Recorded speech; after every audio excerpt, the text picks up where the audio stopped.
CCTV footage के अंदर दिखता है कि वो जो कचौड़ी वाला है उसके घर के बाहर दिखता है। पुलिस उससे पूछती है कि तू वहाँ क्या कर रहा था, तो वो पहले तो इधर उधर की बातें में इधर उधर का जवाब देता है, लेकिन पुलिस है, पुलिस के सामने अच्छे अच्छे फटाफट बोलने लग जाते हैं।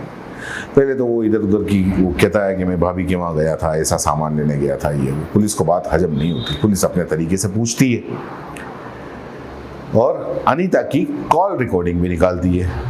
तो अनीता की जब कॉल रिकॉर्डिंग निकाली जाती है तो काशी का जो कॉल रिकॉर्ड है वो काफ़ी लंबा चौड़ा निकलता है अनीता की कॉल रिकॉर्डिंग में।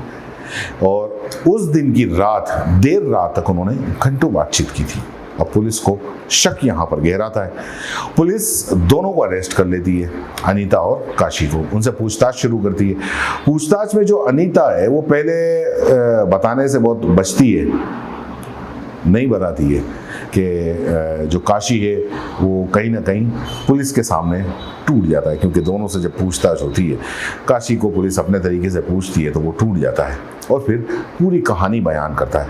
काशी कहता है कि पिछले कुछ सालों से मेरा और अनीता का अफेयर चल रहा है। वैसे अनीता की लव मैरिज थी, लेकिन लव मैरिज के बाद भी कुछ दिनों बाद अनीता खुश नहीं रहती थी और उसकी दुकान पर वो अक्सर जाता था सामान लेने के लिए। कचौड़ी का उसका ठेला है, तो वो सामान लेने के लिए जाता था और कचौड़ी देने के लिए भी जाता था। उसको मेरे यहाँ की कचौड़ी काफ़ी पसंद थी और इसी के साथ हम दोनों का मिलना जुलना होता गया, लगाव हमारा बढ़ता गया। धीरे धीरे ये अफेयर के अंदर बदल गया और इसी बीच मतलब काशी ने कहा कि अनीता मेरे से छुप छुपा के मुझसे मिलने के लिए आती थी, हम दोनों एक दूसरे से मिलते थे। लेकिन इसी बीच उसका जो पति है वीरू, उस वीरू को हम दोनों के बारे में पता चल गया और वो हर चीज़ में अब रोक टोक करने लग गया था। उसके साथ लड़ाई भी करता, आपस में उनका झगड़ा भी काफ़ी होता। उसने वार्निंग भी देती थी कि अगर ऐसा कुछ आगे चलकर हुआ तो अंजाम बहुत बुरा होगा। इसी बीच जो काशी है वो काशी प्लान करता है और अनीता के साथ में कहता है कि एक काम करते हैं कि इसको रास्ते से ही हटा देते हैं।